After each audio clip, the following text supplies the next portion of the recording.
Et voilà, les Pyrénées, c'est terminé. Il nous reste 2-3 petits bains avant de partir. Et c'est fini.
Alors, on est en train de remettre les points de graisse.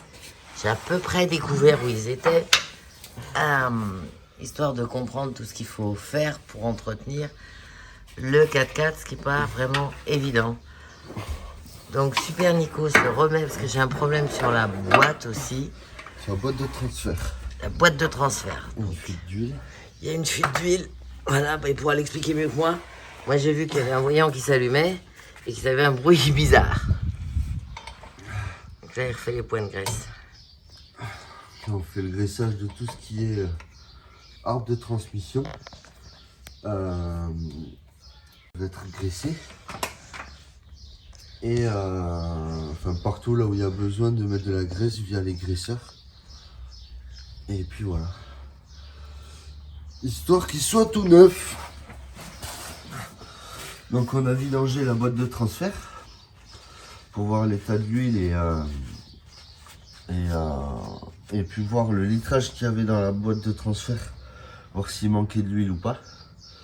On va remettre de l'huile neuve avec un additif, le X1R s'appelle, qui est un additif pour boîte de vitesse, moteur, pas les boîtes de vitesse automatiques.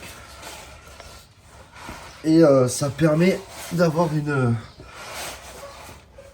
une espèce de revêtement en fait sur les pièces mécaniques en friction et du coup d'user moins prématurément tout ce qui est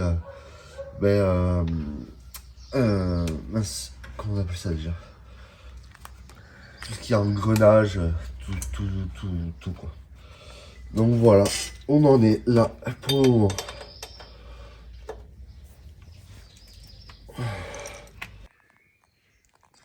Bon, tous les niveaux d'huile, de boîte, de scie, de mie, de trucs, de machin sont faits. Et en changeant le filtre, enfin en nettoyant le filtre à air, là, tout simple, bien on a eu une grosse surprise. Donc je précise que pour les âmes sensibles, vous vous abstenez.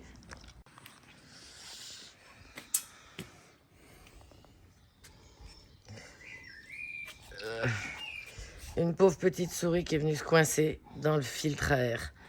Donc effectivement, c'est un peu gênant. Et pas cool du tout.